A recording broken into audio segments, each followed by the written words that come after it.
Les amis, je suis heureuse de vous retrouver dans ce deuxième épisode que j'ai choisi d'intituler Sa faiblesse fait la force de l'homme. Cela semble paradoxal, mais l'histoire de l'évolution de la vie terrestre l'a amplement démontré. Colocataires de la nature, l'homme et l'animal se sont livrés bataille. À première vue, l'homme n'avait pas grande chance de sortir victorieux de ce combat.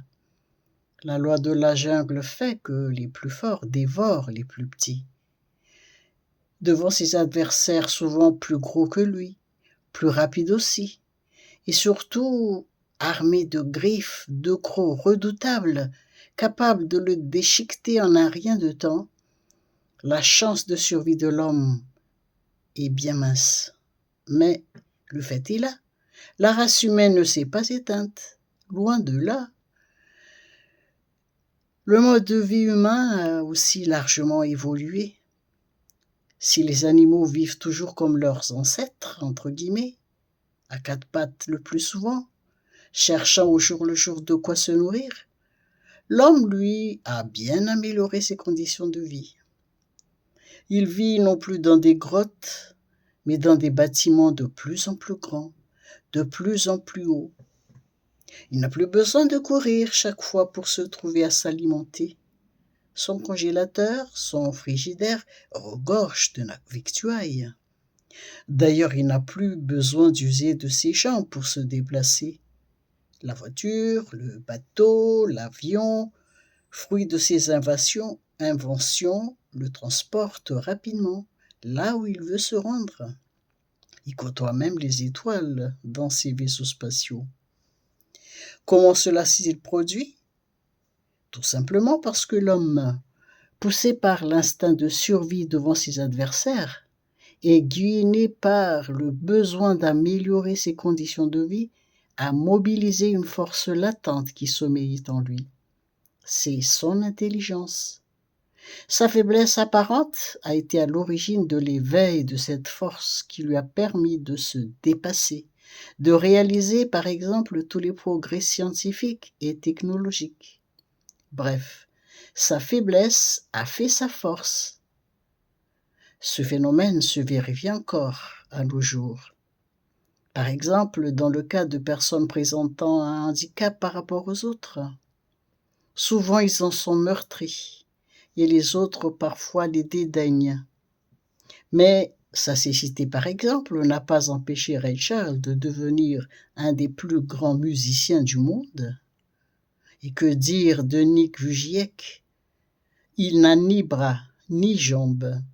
Apparemment, il n'avait aucune chance de s'en tirer tout seul. Il était voué à être assisté à vie. Mais il n'en est rien. Il est devenu un des plus grands prédicateurs chrétiens à la renommée mondiale. D'autres grands noms dans le domaine sportif, scientifique, artistique, pourraient encore être cités. Ils sont tous les exemples vivants de cette grandeur de l'homme qui a dépassé ses points faibles. Notre nom pourrait aussi enrichir cette liste, vous savez. Quel que soit notre handicap, notre imperfection apparente par rapport aux autres, nous pouvons nous dépasser, les dépasser et faire de notre point faible notre point fort.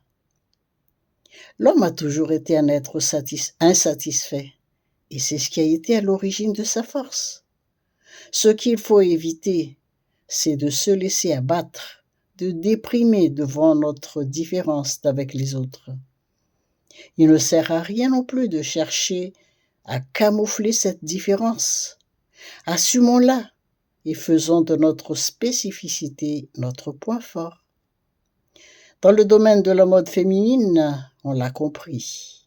Si auparavant, les femmes aux cheveux crépus se sentaient complexées et usaient de différents subterfuges pour pouvoir présenter une chevelure lisse, de nos jours, on a lancé la mode des chevelures naturelles, joliment crépues.